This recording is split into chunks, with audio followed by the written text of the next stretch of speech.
Compare essas duas frases em português. Chamei meu filho e fui ao centro com ele. Peguei meu carro e fui ao centro com ele. Perceba que na primeira frase eu estou falando de uma pessoa, meu filho, e na segunda de um objeto, meu carro. Mas é possível usar o mesmo pronome ele para se referir aos dois na expressão com ele. Mas agora compare essas mesmas frases traduzidas por um sriquiano. Ich habe meinen Sohn gerufen und sind mit ihm ins Städtchen gefahren. Mit ihm, com ele. A construção aqui, quando me refiro a uma pessoa, segue a mesma lógica do português. A segunda frase, se seguisse a mesma lógica, seria Ich habe mein Karre geholt und sind mit ihm ins Städtchen gefahren. Mas eu não posso fazer isso. O carro é um objeto, não é um ser animado, e por isso não posso combinar uma preposição com um pronome para me referir a ele.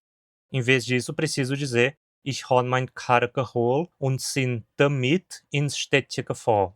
Damit é o que se costuma chamar de advérbio pronominal. É um advérbio que passa a ideia de com isso, com ele, com ela, com eles, com elas, quando a coisa referida é inanimada.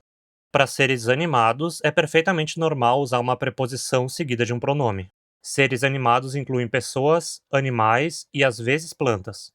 No entanto, para seres inanimados, eu não posso usar uma preposição seguida de pronome.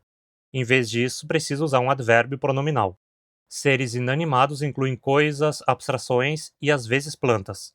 As plantas ficam ali num ponto intermediário entre animadas e inanimadas. Em geral, se eu pensar nelas de uma forma mais viva, como um jardineiro ou um agricultor cuidando das plantas, dando atenção a elas, elas são tratadas como seres animados.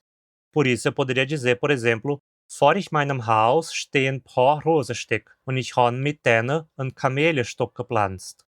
Na frente da minha casa há algumas roseiras, e eu plantei com elas um pé de camélia. Mit denen, com elas, usando o pronome.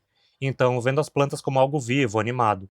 Mas eu também posso falar algo como Ich habe den Rang abgerupft und ihn damit gehauen. Eu arranquei a trepadeira e o bati com ela.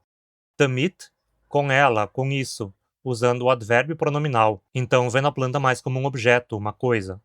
O fato de algo ser visto como animado ou inanimado afeta pouco a gramática das línguas europeias. Esse caso do unsriquiano e das várias línguas alemãs é uma exceção. Mas existem algumas línguas pelo mundo onde a animacidade possui um papel muito mais expressivo na língua. Se você quiser saber como isso funciona, dá uma olhada no meu vídeo longo sobre animacidade que está linkado aí embaixo. E se você quiser aprender cada vez mais sobre unsriquiano, línguas em geral e linguística, se inscreva no canal.